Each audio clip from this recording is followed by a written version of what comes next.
I was driving down the street to get some delicious tacos, and I saw a billboard for Netflix's latest show, Glow. And I hadn't seen any previews for it really. But the first thing I thought of was like, wow, Netflix is really pushing this show. Because usually you don't see billboards too often. They don't need to advertise that much as far as like street level goes. But the second thing was, I'm like, well, it could be cool. So I got home and I watched a trailer on Netflix for it, and I thought it was a really neat concept. I didn't know too much about the history of Glow, which is the Gorgeous Ladies of Wrestling, which was an actual show in the 80s. It looked cool. I, of course, really dug the 80s aesthetic. So I decided to give it a shot, and I have to admit the pilot episode was one of the better pilots I've seen in some time. Like all the ingredients were there. I'm honestly not too familiar with Alison Brie's work, who plays the lead here, but I thought she was cute, and I dug what she was selling.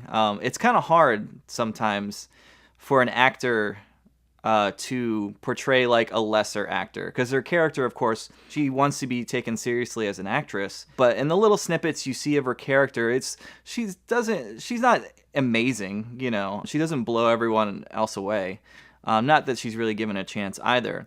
But that's kind of a tricky character to play, and I think Alison Brie plays her pretty well. And of course, she stumbles onto this audition for Glow. In fact, there is one really great scene with Ruth, where Sam, the coach, asks to see her routine. And basically, it's like a two-person routine, but she does it all by herself. And it's kind of funny and true to her character because, she, in a sense, she's used to working by herself. She's kind of alone in her principles and her way of thinking and acting and everything like that. So she's going through this entire wrestling routine, and Sam and Debbie are watching her, and she just throws herself into it. And Alison Brie did a phenomenal job, just that one little scene alone, and it's at the front of an episode too. So the credits hit like right after the scene, and it's just one of those reasons that remind you, like, yes, this show is awesome, and I'm glad I'm watching it. And then of course we meet the director who's putting it all together, the curmudgeon. Played by Mark Maron, and I'm honestly not too familiar with his work, but holy hell, he was perfectly cast here. Like, it was great. In fact, this show reminded me in a lot of ways of A League of Their Own, where Mark is playing like the Tom Hanks character, where at first he doesn't feel like he belongs, to a degree, but of course he comes to embrace, the ensemble of women. And of course, what he's doing, he feels like it's something worthwhile. He's fucking hilarious. Like, he's got a lot of great one-liners.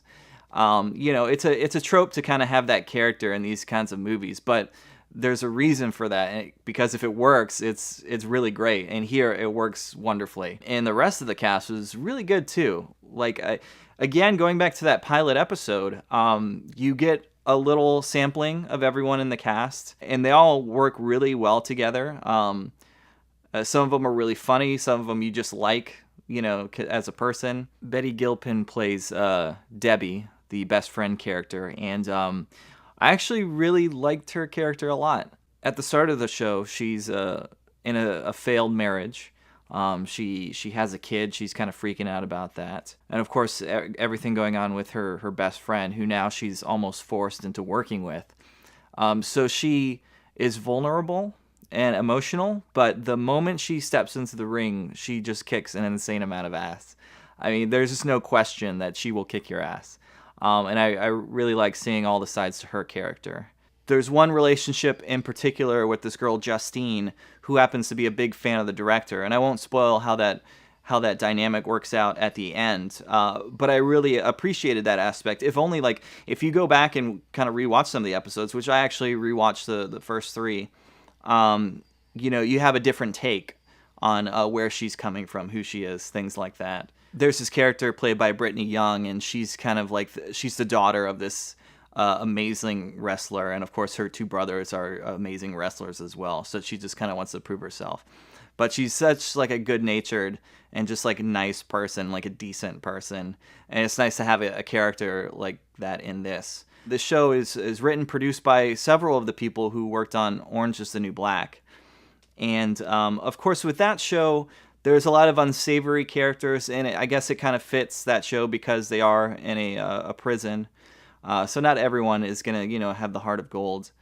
But it's nice to have this show where these are all characters that have something to prove. Now, with that said, similar to how Orange is the New Black kind of has a lead or a couple lead characters that you don't care for, they kind of risk that here with Glow as well, with Alison Brie's character. Early on in the show, we see that she sleeps with her best friend's husband. Of course, it makes an interesting dynamic because they both want to wrestle, her and her best friend. And of course, Alison Brie is trying to make it up to her, and as the season goes on. But that also, I'm not sure they sold it in a way that we really feel like Alison Brie's character, was truly sorry for what she did. But that aside, it's such an entertaining show. It really is. It's funny. I'm not going to say the first season lives up to that pilot episode because they focus on some things that I'm not sure were worth focusing on. Considering that the series is only 10 episodes and they're all a half hour each, which is great. I wouldn't want them any longer. So when you consider it's just shy of like 5 hours because the first and last episode were a little bit longer, I think it helps you to breeze right through the show. It's a very easy watch just to let it play and keep watching episode after episode. There's also that thing they do where there seems to be some pretty obvious setup for a second season. I don't know if a second season is a sure thing right now or not. I wish it was a little bit more self-contained as far as one season, this season following the path of these girls training, and then, the final episode is them filming the first actual episode of Glow. Actually, the creators were really smart to put the like a sampling of that in the very first episode. The director is kind of daydreaming, and we see the lead characters, Ruth, that's Alison Brie's character, and then her best friend Debbie, and they're all like glammed up and they look great and they're wrestling and they're doing all the moves themselves. They put in all the work, and it definitely shows. And it's just like awesome. It's this awesome little slice of 80s. It's a slice of Glow, I guess. And so by the time we get to the final episode and we see that first taping, I'm not sure if it had the resolution that it could have had. As far as the journey goes and where they end up. But even that aside, it's a really fun show, a lot of great characters. Some of the drama works really well. Some of it, I didn't feel like they quite earned it. But, it was a lot of fun to watch. Love the 80s aesthetic. Love seeing the kind of girls work together, and become better and more proficient at as far as the wrestling goes. And I think it's a great start to like a Netflix show that honestly it's one of the few Netflix shows I've seen recently where I'm like, I really want to see season 2. You know what? It's an easy watch. All you have to do is watch the pilot. And if you're not sold on that, you're not sold on Glow. And honestly, I'd be surprised if you didn't sit there and just like binge half the show just in the first sitting. So if you're looking for that next really solid, really fun show, Glow is your ticket. How'd that look? I got chills. Yeah, you would.